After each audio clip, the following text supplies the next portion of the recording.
Yeah. Same exact car.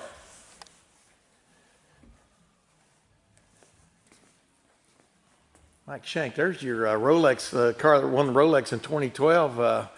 You do it again this year, man. We're in your brand new headquarters. Things are looking up, aren't they? They're pretty good right now. They're pretty good right now.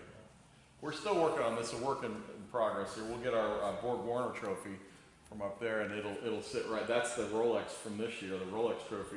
That's over here is the Rolex trophy from 2012. So we'll get the shelves in and get some helmets and some cool things out here. It'll look really nice. Yes. Are we going into a car garage or a research lab? Yeah, it looks like it, huh? Yeah. Looks like a research lab. Yeah. So to the left side of the shop, we have the sports car program, which is, we'll show you the car in a minute, but it's down on the surface plate right now. 3 slots for the sports car, and on the right side, we have 4 slots for the IndyCar. And what you see here is Simon Pagenaud's Indy 500 car. It's brand new, just coming out of body fit. And on the end is the car that won the Indianapolis 500 last year and will be Helio's car this year. What do you do with a car from one year to the next and to enhance it, to rub on it? That's it. We just keep rubbing on it. Yeah. From the mechanical parts to the aero parts, but mostly for Indy, it's aero. But friction, what we call friction reduction. We want to take all the resistance out of the car we can. And you guys have already found things that can make it faster than a year ago? Yeah, well, we just go back to the wind tunnel and we work on it. Yeah. We just try to make it better, you know. This car's brand new, so it'll run, both these 2 particular cars will run at the Indy Open test at the end of April, and we'll see where we're at with them, and then obviously do the 500. Give somebody an idea, though, when you're running, how many Indy cars will you have total? I'm talking about available rolling rigs this year. 4 for 2 drivers, which is a pretty standard number. We have a 5th car too. We have a pit stop car back there that we'll show you in a minute, but basically 4 functioning current Indy cars. Yeah. Complete. They're complete cars. Engineering is in this room over here, so both IndyCar and sports car engineering inside there. And as we move next, we have electronics, which is this next room over is where all the hard electronics get, repaired, created, maintained, that kind of thing. But basically, how much bigger is this shop compared to your previous one, which was a nice shop? It was great, but that was 18 or 17,500. This one's almost 50. Yeah. So we're three times easy bigger, and we're not, and we're kind of hurting. We're not. We didn't build it. We didn't overbuild. We're gonna have a problem at some point probably with not enough room.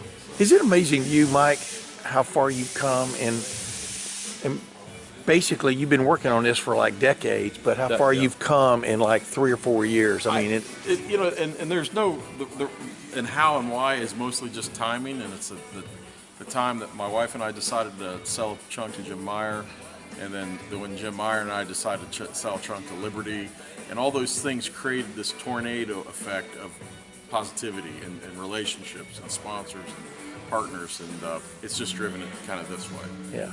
Controlled though, not crazy, just nice controlled growth, and we've had, we're riding a good wave right now. That all started when Jim got involved. So. Yeah. Where we do a lot of fabricating. The world's a lot different. There's Ryan over there.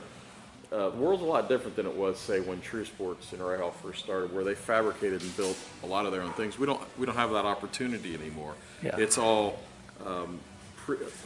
spec parts that we have to buy. We can't make our own arms or uprights and things, but we do still fabricate. And you can see there's a couple of guys back here all the time building small things for us. Yeah. And we're growing things now in 3D printing. That a lot of that's gotten rid of some of the lathes and the mills and that kind of thing. Our carbon room. So everything we do now, is carbon fiber, whether it's IndyCar or sports car. And Josh runs this back here, and he's creating something out of Kevlar. Hard to say what it is, but we're always building things. That seat part? It's to reinforce the corners of that insert. Yeah, so we're constantly making things and creating things, and you can see the nose for the sports car here that's getting different repair work done. It comes in here after having a hard time with the Rolex this year and gets cancer, I guess you would call it, gets fixed, and then the paint or the wrap that we do, because we don't paint anything anymore, we wrap it. Yeah. Goes over the top of that. You guys were a little ahead of the game in the wrapping department, weren't you? I think we were, Yeah. a little bit. We started, the blue and white car that we started at the beginning, that was the first vehicle we ever wrapped instead of paint. And it Yeah. just saved us tons of money, effort. And we don't have EPA issues here with the paint booth and all that kind of thing. So. Yeah, good point.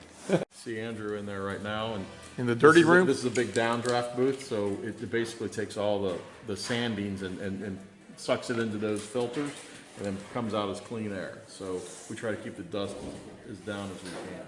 But it also keeps it out of the clean shop you just saw. This is kind of this area here is called our sub-assembly area. So we do gearboxes for IndyCar, gearboxes for sports car, and we build the sub-assemblies in this area. And you can see a lot of them on the racks here.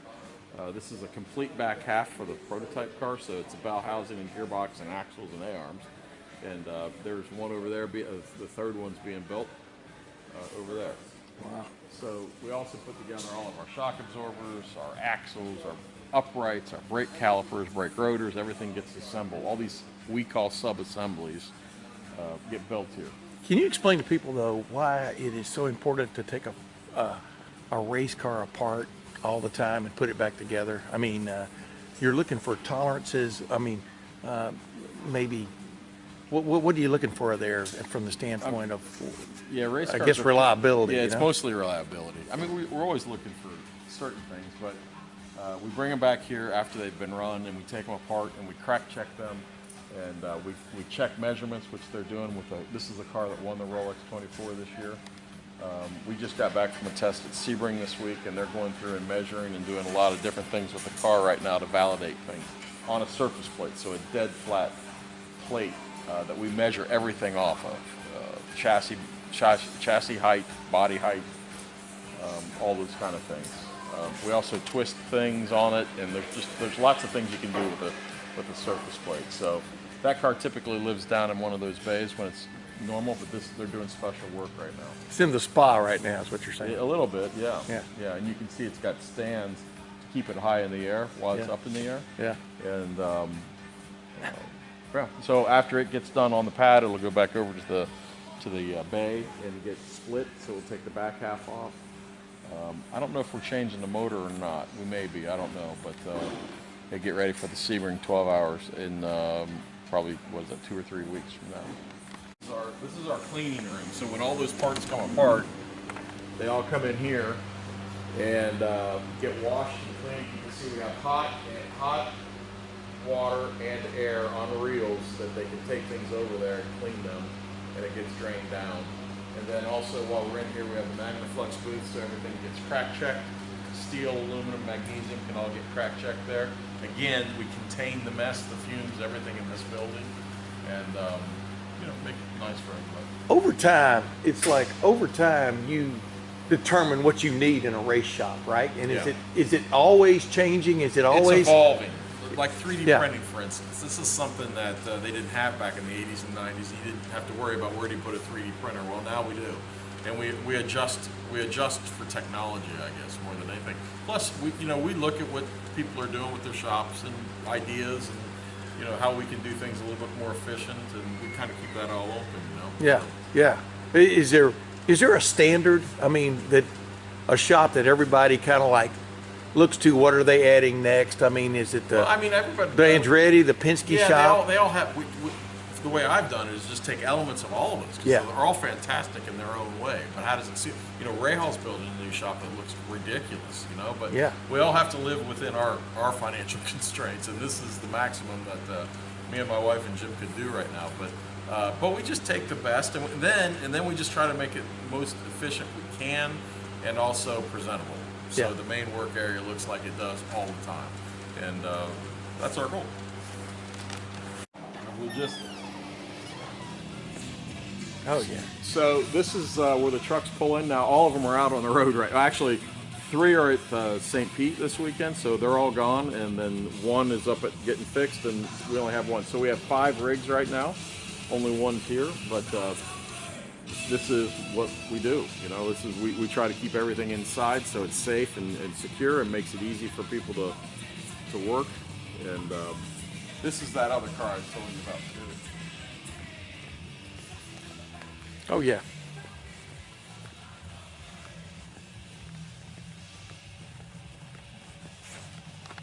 So this is the electric powered IndyCar that we made for pit stops.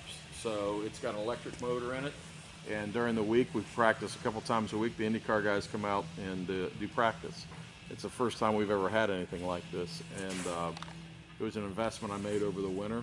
And so it's basically a worn out IndyCar that we pieced together, and eventually I have a full body on it, but we can do pit stop practice with it right now. What is this a common?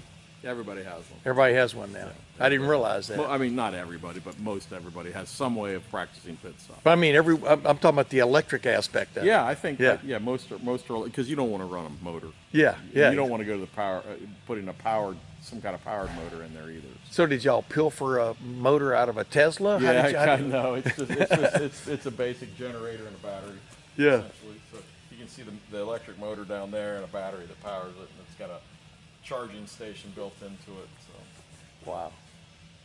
It's Crazy. just essentially on and off, forward, back. That's all it does. Mike, you brought it up. You've got the electric powered practice car here to practice pit stops, etc. Can you ever envision in the next 50 years the Indy 500 being all electric? I can. You can? I can. We're going to This came up like 5 years ago, and people We're were going to poo-pooing hybrid it. soon, and the next step will be full electric. Yeah. All the manufacturers are going electric. I hate to say it, but because I'm not a huge fan of it, but I'll be out of it by then, so they can do what they want. Yeah, yeah. Why are you not a fan of it though? I just because I was brought up with noise. Yeah. You know, and motors, and I still appreciate that. And the evolution to hybrid I can accept with no problem. The electric, it's the way we're going, and we have to deal with it. But I'm not doing it peacefully. But aren't you intrigued by pit stops where you come in and change the battery? I mean, aren't you intrigued by there's that? all kinds of things. And by the way, you know, you've seen these big wheel guns we have now that are Yeah. air powered and Yeah. crazy. Well, that's going to be gone soon. We're going to go to electric wheel guns. I mean, everything is evolving. Right? Yeah, yeah. And I think I'm actually looking forward to the electric guns because it eliminates hoses and nitrogen and tanks and regulators and all that. But times are changing. We just got to go with them. I would complete car and a half set of bodywork for the sports car. All brand new, all ready to go. It's amazing. And it goes upstairs. Yeah. Yeah. It's amazing the stuff you have to have on hand, isn't it? All the time. It's just millions of dollars worth of equipment. Crazy. Who is this, Kevin? Kevin. How you doing, man? So this is our spare sports car, it's a brand new car, and he's doing detail work to it just to have it ready to go into action. So he brings it up here on the hoist, on the elevator. This is also storage up here for us, but we also create everything. Everything you see on the outside of our car, Kevin produces in here at our own print shop. So we have state-of-the-art, latest, greatest HP printer, plotters, and laminators, and we create all our own. We used to pay somebody to create all this, right? Yeah, sure. And now Kevin, everything you see, every single thing you see, he puts the film. It's the new sponsor that we're going to announce this week. Wow.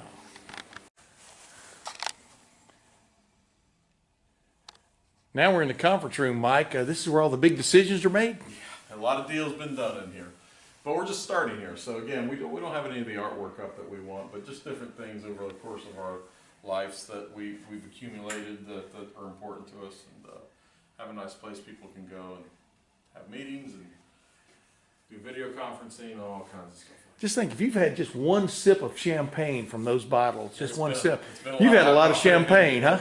Yeah. Absolutely. We have most of the champagne bottles from everything we won over the last probably 20 years or something like that, either in here or in storage somewhere. And someday some will